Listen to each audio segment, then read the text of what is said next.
Coast guard পূর্ব zone অধীনস্থ BCG station Cox's Bazar, Kutubdia, Teknaf, saint Martin ও আউটপোস্ট শাহপরী কর্তৃক সমুদ্র উপকূল হতে কোস্টগার্ডের একক এবং র্যাবের সাথে মোট 12টি যৌথ মাদক বিরোধী অভিযানে মোট 45,50,47,000 টাকা মূল্যের 9,06,400 পিস ইয়াবা ও 60 কেজি 400 গ্রাম গাঁজা জব্দ করা হয়। জব্দকৃত ইয়াবা ও গাঁজার আইনানুগ ব্যবস্থা গ্রহণের জন্য সংশ্লিষ্ট থানায় মামলা ও জিডি করা হয় এবং আলামত হিসেবে 980 পিস ইয়াবা ও 175 গ্রাম গাঁজা থানায় জমা দেওয়া হয়। পরবর্তীতে চিফ জুডিশিয়াল ম্যাজিস্ট্রেট কক্সবাজার স্মারক নং 436/25 তারিখ 30 এপ্রিল 2025 মোতাবেক বিসিজি স্টেশন টেকনাফে রক্ষিত 9,05,490 পিস ইয়াবা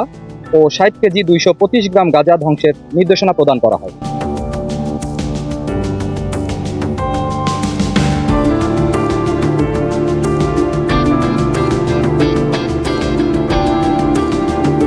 প্রাপ্ত নির্দেশনা মোতাবেক আজ 16 মে 2025 তারিখ সকাল 10 ঘটিকায় বিসিজি স্টেশন টেকনাফে সিনিয়র জুডিশিয়াল ম্যাজিস্ট্রেট আদালত কক্সবাজার 1 শ্রীজ্ঞান তঞ্জঙ্গা ও সিনিয়র জুডিশিয়াল ম্যাজিস্ট্রেট আদালত কক্সবাজার 5 ইনচার্জ মালখানা আসাদউদ্দিন মোহাম্মদ আসিফ এবং মাদকদ্রব্য নিয়ন্ত্রণ অধিদপ্তর টেকনাফ বিশেষ জোনের প্রতিনিধির উপস্থিতিতে 9,05,490 পিস ইয়াবা এবং 60 কেজি 225 গ্রাম গাঁজা ধ্বংস করা হয়। দেশের আইনশৃঙ্খলা পরিস্থিতি স্থিতিশীল রাখতে এবং মাদক পাচার রোধে বাংলাদেশ কোস্টগার্ড 24 ঘন্টা টহল জারি রেখেছে, যার মাধ্যমে কোস্টগার্ডের আওতাধীন উপকূলীয় এবং নদী তীরবর্তী অঞ্চলের আইনশৃঙ্খলা পরিস্থিতি এবং মাদক পাচার রোধ অনেকাংশে